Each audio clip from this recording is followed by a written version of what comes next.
হে তরুণ যুবকেরা, একটা ছোট্ট নমুনা আপনাদের মাঝখানে দিন, জাস্ট ফর এক্সাম্পল। ইতিহাস থেকে হজরতে নূহ নবীর জামানার কথা।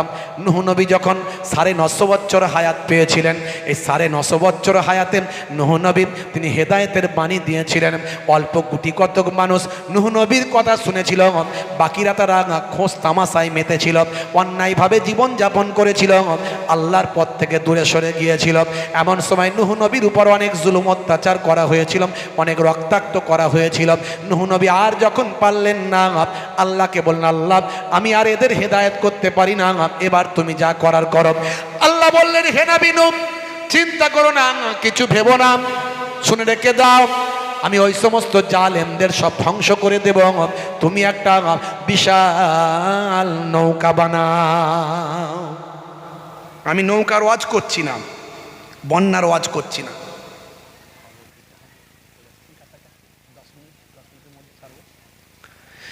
হে তরুণ যুবকেরা, হে আমার বন্ধুরা, নূহ নবীর কাছে একটা ডাল দেওয়া হলো, ডাল। এই ডালটাকে তুমি গেড়ে দাও, অল্প কিছু দিনের মধ্যে এখান থেকে একটা বিশাল গাছ হবে, ওক গাছ। এই ওক গাছকে কেটে তুমি নৌকা তৈরি করবে। সেই নৌকাটার লম্বা হবে 1200 হাত, আর নৌকাটার চওড়া হবে 600 হাত, আর নৌকাটার উচ্চতা হবে 30 হাত, আর নৌকাটা হবে 3 তলা। নূহ নবীর হাতের মাপ মানে আমাদের হাতের মাপ নয়। একটা নমুনা দি বাবা, এই শ্রীলঙ্কার জমিন একটা পাহাড় আছে, পাহাড়টাকে ভাই আমার অনেকে বলে অ্যাডাম পাহাড়, আমরা বলি আদাম পাহাড়। এই হজরতে আদাম নবীকে জান্নাত থেকে প্রথম শ্রীলঙ্কার ওই পাহাড়ে নামানো হয়েছিল। এই পাহাড়ে দেখবেন বাবা, সেখানে আদাম নবীর পায়ের ছাপটা আছে। এই পায়ের ছাপটা যারা দেখেছেন তাদের জিজ্ঞাসা করবেন, পায়ের ছাপটা হলো প্রায় 7 ফুটের কাছাকাছি। আমাদের চেহারা 7 ফুট নয়, বুঝতে পারছেন? আর আদম নবীর পায়ের ছাপ 7 ফুট। তার মানে নূহ নবীর হাতের মাপ কতটা বুঝতে পারছেন? সেই মাপে 1200 হাত। এই জন্যে বলি ভয় পাওয়ার কিছু নাই, আমাদের একটা আস্থা আছে রে বাবু। এই ভারতবর্ষ আমরা উড়ে এসে জুড়ে বসিনি, আমাদের বাপের দেশ। এই হযরত আদম নবী প্রথম এই ভারতে এসেছিলেন, তাই এই ভারতবর্ষ মুসলমানের বাপের দেশ, এটা আমাদের আস্থা। এই শ্রীলঙ্কা তখন ইন্ডিয়ার মধ্যে ছিল, ভারতের মধ্যে ছিল, অখণ্ড ভারত। হে তরুণ যুবকেরা, হে আমার বন্ধুরা, হে আমার মুরব্বিয়ানিরা, শুনে রেখে দিন বাবা। এমন সময় হযরতে নূহ নবী অল্প কিছু দিনের মধ্যে গাছটা বিশাল গাছ হয়ে গেল। লোকজন নিয়ে গিয়ে জঙ্গলে কাটলেন, কিন্তু এত বিশাল গাছ যে গাছ দিয়ে একটা গাছ দিয়ে এত বিশাল নৌকা হবে, সেই গাছটাকে তো আর আনার ক্ষমতা কারো না। এতগুলো ঘোড়া, এতগুলো হাতি, এতগুলো মানুষের আনার ক্ষমতা নাই। তখন লোকজন বলল, হুজুর একজন ব্যক্তি আছে যে একা নয় ওই গাছটাকে তুলে আনতে পারে, আমার আল্লাহ তাকে কুদরতি শক্তি দান করেছে। সেই মানুষটাকে, সেই মানুষটার নাম হলো আউস বিন আনাক। ইনি হায়াত পেয়েছিলেন 3500 বছর। বুঝতে পারছেন? কয়েকটা নবীর জামানা পেয়েছেন। আর তার সম্পর্কে কিতাবের মধ্যে এসেছে, তার সম্পর্কে বয়ান এসেছে রাইসুল মুফাসসিরিন হযরত আব্দুল্লাহ ইবনে আব্বাস রাদিয়াল্লাহু তাআলা আনহু তার তাফসীরের মধ্যেও নিয়ে এসেছেন। এই আউস বিন আনাক যখন তিনি সমুদ্রে নামতেন, তখন তার পানি হতো, সমুদ্রের পানি তার কোমর পর্যন্ত, বুক পর্যন্ত হতো। আর ভোগ লাগলে তিনি সমুদ্রের হাত দিয়ে মাছ ধরতেন। এই মাছ ধরে ডাঙায় উঠতেন, উঠে সূর্যের তাপেতে হাতটাকে এভাবে বাড়াতেন, বাড়িয়ে মাছকে ভেজে আর খেয়ে ফেলতেন। খাওয়ার পরে যখন পানি খাওয়ার দরকার হতো, হাতে ছিল লাঠি, ওই লাঠি নিয়ে মেঘে মারতেন গোঁজা, মেঘ থেকে পানি বেরোতে, সেই পানি খেয়ে জান ঠান্ডা করে ফেলতেন। কি রকম মানুষ, বুঝতে পারছেন? আল্লাহ এরকম একটা দিয়েছিলেন, বুঝতে পারছেন? কয়েকটা নবীর জামানা তিনি পেয়েছেন। নূহ নবীকে বলা হলো, হুজুর ওই মাত্র একমাত্র ওই আনতে পারে। মানুষটা ছিল সাদা সিধে, তাকে পেট ভরে খাওয়ালি কাজ করে দেয়, সহজ সরল মানুষ ছিল মানুষটা বাবা। এ তরুণ যুবকেরা, নূহ নবী ডাক দিলেন আউস বিন আনাককে। আউস বিন আনাককে ডাকা হলো, বলা হলো, হে আউস বিন আনাক, যাও জঙ্গলে একটা ওক গাছ কেটে রাখা আছে, ওটাকে নিয়ে এসো। হে তরুণ যুবকেরা, আউস বিন আনাক বলেন, হুজুর গাছ আনতে পারি, কিন্তু পেট ভর্তি খাবার চাই। রং বেরঙের খাবার তার পছন্দ, প্রতিদিন তো আর মাছ খেতে ভালো লাগে না, বুঝতে পারছেন, একটু অন্য খাবার আইটেম দেবে। নূহ নবী বললেন, যাও তোমাকে পেট ভরা খাবার দেওয়া হবে। বলে হুজুর সাবধান, কিন্তু আমাকে অনেকে বলে দেবো খাবার, বলে দেয় না। কিন্তু খাবার যদি না পেট ভরে না দেন, তাহলে যেখানকার গাছ আবার সেখানে ফের রেখে দিয়ে চলে আসবো। বলে বাবা চিন্তা করিস না, তুই আন না, খাবার তোকে দেবো। তেমন সময় আউস বিন আনাক জঙ্গলে গেল, কারো হেল্প লাগলো না, একাই গাছটাকে তুললো, কাঁধে করে নিয়ে এসে সমতলে ফেলে দিল। বলে হুজুর খাবার দেন এবারে। নূহ নবী 3টে রুটি দিয়েছে।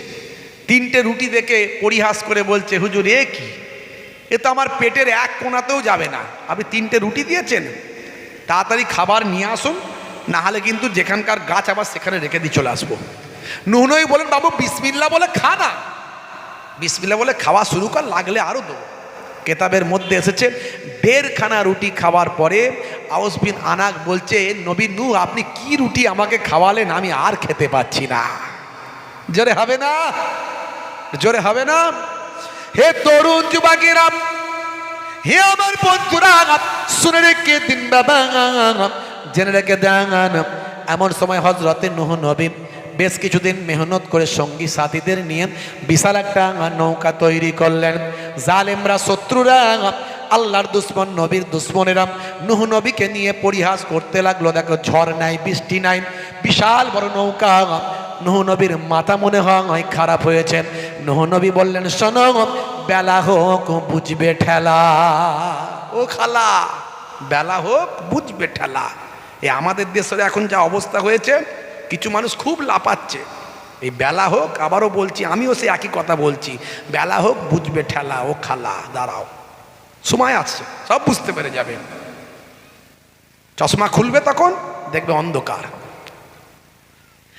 বন্ধুরা আমার, তরুণ যুবকেরা আমার, হে আমার মুরব্বিয়ানিরা, শুনে রেখে দিন বাবা, জেনে রেখে দেন। নূহ নবীর নৌকা রেডি হয়ে গেল, কিন্তু আল্লাহ এখনো বন্যা দেননি। জালেমরা এতটাই নিষ্ঠুর, এতটাই অত্যাচারী, এতটাই অপরাধী, তারা কি করল, নূহ নবীর নৌকাতে গিয়ে রাতের বেলা লুকিয়ে লুকিয়ে পায়খানা করতে লাগলো। সারা দেশের মানুষ পায়খানা করতে শুরু করল, আস্তে আস্তে দিনের বেলা তো পায়খানা করতে শুরু করল। ভাই আমার, কিছুদিনের মধ্যেই দেখা যায় নূহ নবীর নৌকাটা পায়খানায় ভর্তি হয়ে গেছে। নূহ নবী নৌকা দেখে বলে, আল্লাহ এ কি হলো, তুমি নৌকা তৈরি করে রাখতে বললে তৈরি করলাম, কিন্তু পানি তুমি বন্যা দিলে না এখনো, ও বেটারা পায়খানা করে দিল। আল্লাহ বলছেন, হে নবী নূহ অপেক্ষা করো, ধৈর্য ধারণ করো, আমার কৌশল দেখো, আমি কোন কৌশলে কাজ করছি, অপেক্ষা করো। ভাইরা আমার, এমন সময় কিছুদিনের মধ্যে দেখা যায়, হঠাৎ করে দেখতে পাওয়া যায়, একজন কানা বলে, সবাই যখন পায়খানা করতে যাচ্ছে আমি কেন বাদ দেবো, আমি একটু পায়খানা করে আসি। বলে কানা গিয়ে পায়খানা করতে গিয়ে আর গুরুম করে পায়খানায় পড়েছে। পরে গোটা গায়ে পায়খানা টাইখানা লাগিয়ে সাঁতার ফাতার কেটে হাবু ডুবু খেয়ে যখন কোনো রকমে পায়খানা গোবর খেয়ে ঠেয়ে নিয়ে যখন উঠছে, এই উঠে দেখে সর্বনাশ, চোখ আমার ভালো হয়ে গেছে। সে তখন চিৎকার করছে, চোখ ভালো। সারা দেশের মানুষের কাছে আওয়াজ পৌঁছে যায়। বড় বড় মস্তানরা বলে, বলিস কি, পায়খানাতে ডুব দিলে চোখ ভালো হয়? বলছে, হ্যাঁ আমি সত্যি বলছি, আমি জন্মান্ধ, জন্ম থেকে অন্ধ। নূহ নবীর নৌকায় পায়খানায় পড়ে গিয়ে আমার চোখ ভালো হয়েছে। তখন দেশের মস্তানেরা বলে, আরো কটা অন্ধ কানাকে নিয়ে গিয়ে একবার পরীক্ষা করা যাক। বলে 2-4টে কানা ধরে নিয়ে গিয়ে তারা সেই পায়খানায় ছুঁড়ে ফেলে দিল। তারাও হাবুডুবু খেয়ে যখন উঠল, তারাও চোখ ফিরে পেল। চারিদিকে খবর হয়ে গেল, নূহ নবীর পায়খানায় ডুবুক মারলি রোগ ভালো হচ্ছে। এবার শুধু ওই অন্ধরা আর আসেনি, এবারে খুঁড়া, লুলা, হাত বাঁকা, পা বাঁকা, মাথা খারাপ, মেন্টালি প্রবলেম, যার যা অসুখ বিসুখ আছে সব এসে গুয়েতে পায়খানাতে ঝাঁপ দিচ্ছে। আল্লাহর কুদরত বুঝতে পারছেন? আল্লাহর কুদরত কেউ বুঝতে পারবে না। বাপ আল্লাহ এমনভাবে কৌশল হেঁটে দেবে, হয়ে গেলে তখন ওই বাপ রে, তখন ইমানদাররা বলবে এটা আল্লাহর রহমত রে বাবু। কথা ঠিক না ভুল? ভাইরা আমার, শেষে এমন হলো, ওরা আর পায়খানা মাকে না, যত সারা দেশের অসুখ বিসুখ আছে সব এসে রুগীরা ওখানে এসে ঝাম মারে, ঔষধের কাজ হয়। শেষে শুধু গায়ে ফায়ে মাকে না, এবারে গায়েও মাখছে, আবার 1-2 বালতি করে তুলে নিয়ে ঘরে যাচ্ছে, পরে মাখবে। আস্তে আস্তে নৌকায় তাহলে পায়খানা বাড়ছে না কমছে? এবার কমছে। এক সময় দেখা যায় পুরো নৌকার পায়খানা ফাঁকা হয়ে গেল, কিন্তু লোক তো এখন আসতে বাকি। শেষে যারা আসছে তারা দেখে সর্বনাশ, আমরা তো শেষে এসেছি, আর কিছু পাই না। বলে ভালো পানি নিয়ে আয়, নৌকাটা ভালো করে ধুয়ে সেই পানি মেখে নে, আর সেই পানিটা তুলে নিয়ে যা। এইভাবে নূহ নবীর নৌকা ভাই আমার পরিষ্কার ধোয়া হলো, পাক পবিত্র করা হলো। আল্লাহ বললেন, হে নবী নূহ, এটা হলো আমার কৌশল। যারা তোমাকে অপবাদ দিয়েছে, যারা তোমাকে অপমানিত করেছে, যারা তোমাকে লাঞ্ছনা করেছে, লাঞ্ছিত করেছে, আমি তাদেরকে তাদের পায়খানা মাখিয়েছি এবং তাদেরকে দিয়ে তোমার নৌকা পরিষ্কার করেছি। জোরে হবে না? এটা হলো আল্লাহর কৌশল বাপ। তাই বলবো আল্লাহর কৌশলের প্রতি অপেক্ষা করুন আর ইবাদতে মগ্ন হন। একটু আল্লাহকে ধরুন বাপ, কদিন বাঁচবেন? চারিদিকে জুলুম, অত্যাচার, পাপাচার, লুকাচার, মেরে নেওয়া, কেড়ে নেওয়া, কখন যে কি আইন আসে, কখন যে কি হয় আপনি কিছু বুঝতেই পারবেন না। এক সময় দেখবেন হঠাৎ করে আপনার ভোটার লিস্টে আর নাম নাই, ডি ভোটার হয়ে গেছে। জুতো ছিঁড়ে ফেলবেন তবুও নাম তুলতে পারবেন না, সোজা সুপ্রিম কোর্টে যেতে হবে। হতেই পারে, মেবি আপনি আজ নাগরিক আছেন, কাল বেনাগরিক হয়ে যাবেন, জোর করে করে দেওয়া হবে। হ্যাঁ, আপনার 14 পুরুষের সার্টিফিকেট আছে, 14 পুরুষের দলিল আছে। ভারতবর্ষের 98% মুসলমান, তারা এদেশের নাগরিক, কিছু না কিছু ডকুমেন্টস দেখাতে পারবে। যেমন বিহারে হয়েছে, কটা মুসলমানের নাম বাদ গেছে? যায়নি। ভালো করে খবর নিন। আসামে দেখুন কি হয়েছে, যায়নি। ওসব গল্প গুজব। মুসলমানদের বেনাগরিক করতে পারবে না যদি ন্যায্যভাবে হয়। আইন এখনো আছে, ভারতবর্ষের সংবিধান এখনো কথা বলে। আমরা সম্মান করি, আমরা রেসপেক্ট করি, আমরা ভরসা রাখি। আমাদের আন্দোলন করার অধিকার দিয়েছে, গণতান্ত্রিক পদ্ধতিতে আন্দোলন করার অধিকার দিয়েছে। এসআইআর নিয়ে কোনো ভয় পাওয়ার কারণ নাই। প্রত্যেকেই কারো প্রলোভনে পড়বেন না, সবাই ভিতরে ভিতরে সব জমা করে দিচ্ছে। আর মুসলমান আপনারা যদি ভয় পেয়ে গিয়ে যে যা হবে হবে করবো না, ফেসে যাবেন, নামগুলো লিস্টে থাকবে না, পরে তখন ছুটতে হবে। সবাই সুন্দর করে ফিল আপ করে জমা দেবেন, বিএলওর পরামর্শ নেবেন। সবচেয়ে বড় কথা যেটা হলো, বিএলও যে আপনাকে রিসিভ কপিটা দিচ্ছে সেখানে সই করছে কিনা, স্ট্যাম্প মারছে কিনা ভালো করে দেখে নেবেন। যদি পরে সমস্যা হয়, ওই কাগজটা আপনার অস্ত্র, ওটা নিয়ে আপনি অনেক জায়গায় যেতে পারবেন। আপনাকে 4 বার প্রয়োজনে ডাকা হবে আত্মপক্ষ প্রমাণ করার জন্য যে আপনি এদেশের নাগরিক, আপনার কি ডকুমেন্টস আছে। আরে আপনার নাম 2002 সালে হয়তো নাই, আপনার বাপের নাম ছিল, বাপের নাম হয়তো নাই, মায়ের নাম ছিল, মায়ের নামও আউট হয়ে গেছে, বাপের নামও আউট হয়ে গেছে। নির্বাচন কমিশনের অনেক কাজ এমন দেখছি আমরা, ভাই আমার অবাক হয়ে যাচ্ছি। ফিমেলের জায়গায় মেল, মেলের জায়গায় ফিমেল, ছবি উল্টো পাল্টা, কুকুরের ছবি কোথায় বলছে, বুঝতে পারছেন? কত রকমের ছবি চলে আসছে, কত রকমের কাজ হচ্ছে। হতে পারে মেবি কাজ করতে গেলে ভুল হবে, তবে ন্যায্যভাবে হোক, আমরা সাপোর্ট করি। এসআইআর হওয়ার দরকার আছে, হোক এসআইআর। আমাদের ভয় কিসের? আমরা 98%, 99% মুসলমান। আমাদের এদেশের, আমাদের জন্ম মৃত্যু এদেশে, আমরা কেউ আসিনি বাংলাদেশ থেকে। কি জন্য আসবে? খেয়ে দিয়ে কাজ নাই, কেন আসবে? কেন? ভাইরা আমার, তরুণ যুবকেরা, আপনার দাদুর নাম আছে, বাপের নাম নাই, মায়ের নাম নাই, আপনার নাম দাদুর নাম আছে, তাও হবে। দাদুর নাম নাই, দাদির নাম আছে, নানার আছে, নানির আছে, এই 7 জনের মধ্যে 1 জনের থাকলেও হবে, যদি না থাকে তারপরেও হবে। তারপরও 11টা ডকুমেন্টসের ভিতরে একটা ডকুমেন্টস আপনি প্রমাণ করবেন এদেশের নাগরিক, অত সহজ নয়। তারপরে আপনার যে তারপরেও গন্ডগোল হয়, হাইকোর্ট আছে, সুপ্রিম কোর্ট আছে, অত ভয় পাওয়ার তো কিছু নেই। আমাদের চিন্তার কোনো কারণ নাই। যাদের বেশি চিন্তার কারণ, তারা হাইকোর্টেও মামলা করেছে, তারা সুপ্রিম কোর্টেও মামলা করেছে। কারা মামলা করেছে খবর নিন, আমি বলবো না, তারাই বেশি চিন্তিত আছে।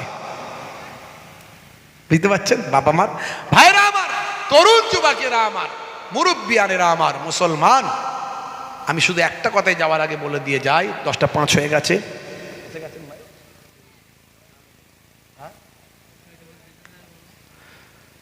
একটু খোঁজ খবর নিতে হবে। হ্যাঁ ভাইরা আমার, আমি শুধু আপনাদের কাছে একটা কথাই বলবো, আপনারা নামাজি হয়ে যান। এত আলোচনার মধ্যে দিয়ে একটা কথা বলবো, নামাজি হয়ে যান। আল্লাহর সঙ্গে বান্দার কন্ট্যাক্টটা ঠিক রাখেন, তবে বাঁচতে পারবেন, তবে বাঁচতে পারবেন। হে তরুণ যুবকেরা, হে আমার বন্ধুরা, শুনে রেখে দিন বাবা, জেনে রেখে দেন, নামাজি বান্দা কখনো অকল্যাণকার হতে পারে না, নামাজি বান্দা কখনো বিফলে যেতে পারে না। আল্লাহর সঙ্গে বান্দার যোগাযোগ থাকবে আর আমার আল্লাহ তাকে সাহায্য করবেন না, এটা হতে পারে না। 5 বার আজানে মুয়াজ্জিন সাহেব বলছেন, হাইয়া আলাস সালাম, এসো নামাজের দিকে এসো। নামাজ এলে কি লাভ হবে? হে তরুণ যুবকেরা, হে আমার মুরব্বিয়ানেরা, শুনে রেখে দেন, বন্ধুরা আমার জেনে রেখে দেন। বাবা মুয়াজ্জিন সাহেব আবার বলে দিচ্ছেন, হাইয়া আলাল ফালাহ,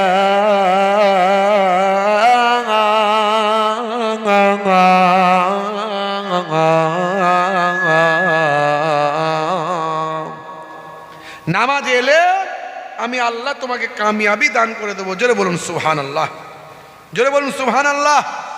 নামাজে এলে আমার আল্লাহ আপনাকে কামিয়াবি দান করে দেবেন, এটা আল্লাহর ওয়াদা। অর্থাৎ আল্লাহ যদি কামিয়াবি দেন, আপনার কোনো ভয় নাই। চাকরিতে ডেভেলপমেন্ট করতে চাইছেন, আল্লাহ আপনার ডেভেলপমেন্ট করে দেবেন।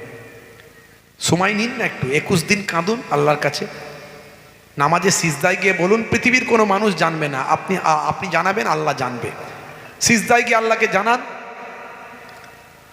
আপনি কাজ কারবারে ডেভেলপমেন্ট করতে চাইছেন, ব্যবসায় উন্নতি করতে চাইছেন, আল্লাহকে বলেন। আপনি হায়াত দারাজি পেতে চান, হায়াত দারাজি পেতে গেলে আল্লাহর কাছে দোয়া চাইতে হবে, লম্বা হায়াত, অনেক দিন বাঁচতে চান, আল্লাহর কাছে গিয়ে সিজদায় বলতে হবে। আর ভালো ভালো কাজ করতে হবে, ভালো ভালো কাজ করলে আল্লাহ তার হায়াত বাড়িয়ে দেয়। যত ভালো কাজ করবেন আল্লাহ হায়াত বাড়াবে, খারাপ কাজ করবেন তাড়াতাড়ি পটলডাঙ্গায় চলে যাবে। কারণ অনেক মানুষের অভিশাপ পাবে, বদদোয়া পাবে, তাড়াতাড়ি পটলডাঙ্গায় চলে যাবে। আর ভালো ভালো কাজ করবেন, অনেক মানুষ দোয়া করবে, আরে আল্লাহ তোকে বাঁচিয়ে রাখুক, আল্লাহ তোকে বাঁচিয়ে রাখুক, আল্লাহ তোকে বাঁচিয়ে রাখুক, এরকম ভালো ভালো কাজ কর। হ্যাঁ, আল্লাহও খুশি, বান্দাও খুশি। বান্দা খুশি হলে আল্লাহ খুশি হয়। জোরে বলুন সুবহানাল্লাহ। ভাইরা আমার, তো আল্লাহর কাছে দোয়া চান নামাজে গিয়ে। সবচেয়ে বড় ইবাদত হলো নামাজ। 82 জায়গায় আল্লাহ বলেছেন ওয়াকিমুস সালাত, নামাজ কায়েম করো। বড় দুঃখ লাগে মুসলমানের ছেলে নামাজ ছেড়ে দিয়েছে। জুম্মার দিনে 2 রাকাত না পড়লে নয়, ওটা কোনো রকমে পড়ে ঠাকাস ঠাকাস করে গিয়ে 2টো সিজদা মেরে দিল, কি যে নামাজ পড়লো কে জানে। পড়তে দেরি, বেরোতে দেরি নাই, কোনো রকমের সালামটা ফিরতি মাঠটান খেজে দৌড়। মানে মসজিদে থাকতে একদম ভালো লাগে না, বুঝতে পারছেন। আর বলে আল্লাহ আমার কেন উপকার হচ্ছে না, আল্লাহ আমার কেন রুজিতে বরকত হচ্ছে না। বান্দা নামাজ পড়ো, আঁকড়ে ধরো,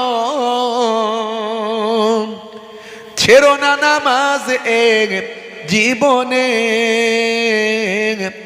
করো না কাজা হবে যে সাজা, দোজক ঠিকানা আখিরাতে, দোজক ঠিকানা আখিরাতে। বান্দা নামাজ পড়ো, আঁকড়ে ধরো, ছেড়ো না নামাজ এক জীবনে, করো না কাজা হবে যে সাজা, দোজক ঠিকানা আখিরাতে, দোজক ঠিকানা আখিরাতে।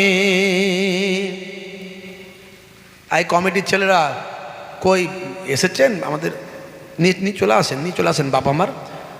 মাশাআল্লাহ, আমার অত্যন্ত প্রিয় মানুষ, ভালোবাসার মানুষ। আমাদেরই লেকচারার্স অ্যাসোসিয়েশন অফ বেঙ্গলের অন্যতম দায়িত্বপ্রাপ্ত ব্যক্তিত্ব। আপনারা জানেন আমাদের একটা সংগঠন আছে আলেম ওলামা বক্তা হুজুরদের। এই যে দেখছেন না মাঝে মাঝে বক্তারা এই বক্তা ও বক্তার বিরুদ্ধে, ওই হুজুর ওই হুজুরের বিরুদ্ধে, এটাকে বন্ধ করার আমরা খুব চেষ্টা করছি। বিগত 3 বছর থেকে আমরা একটা সংগঠন চালাচ্ছি, আলেম ওলামা বক্তা হুজুরদের নিয়ে একটা সংগঠন। প্রায় 100 জন যে সমস্ত আলেম ওলামারা আছেন, যে সমস্ত বক্তারা আছেন, এই সমস্ত বক্তা আলেম যাদেরকে আপনারা ইউটিউবে দেখেন, ইনাদেরকে নিয়ে একটা সংগঠন করেছি, যাতে আলেমে একটা মিল, মহাব্বত, ভক্তি ভালোবাসা তৈরি হয়। ঠিক আছে, ঠিক আছে, আসুন, উনি আসুন। তো ভক্তি, ভালোবাসা, মহাব্বত তৈরি হয়, এই জন্য আমরা এই সংগঠনটা করেছি। এর দ্বারাই আলেমে মহাব্বত। আরে বক্তা হুজুররা যদি মিল থাকে তবে তো শ্রোতাদের মিল থাকবে না।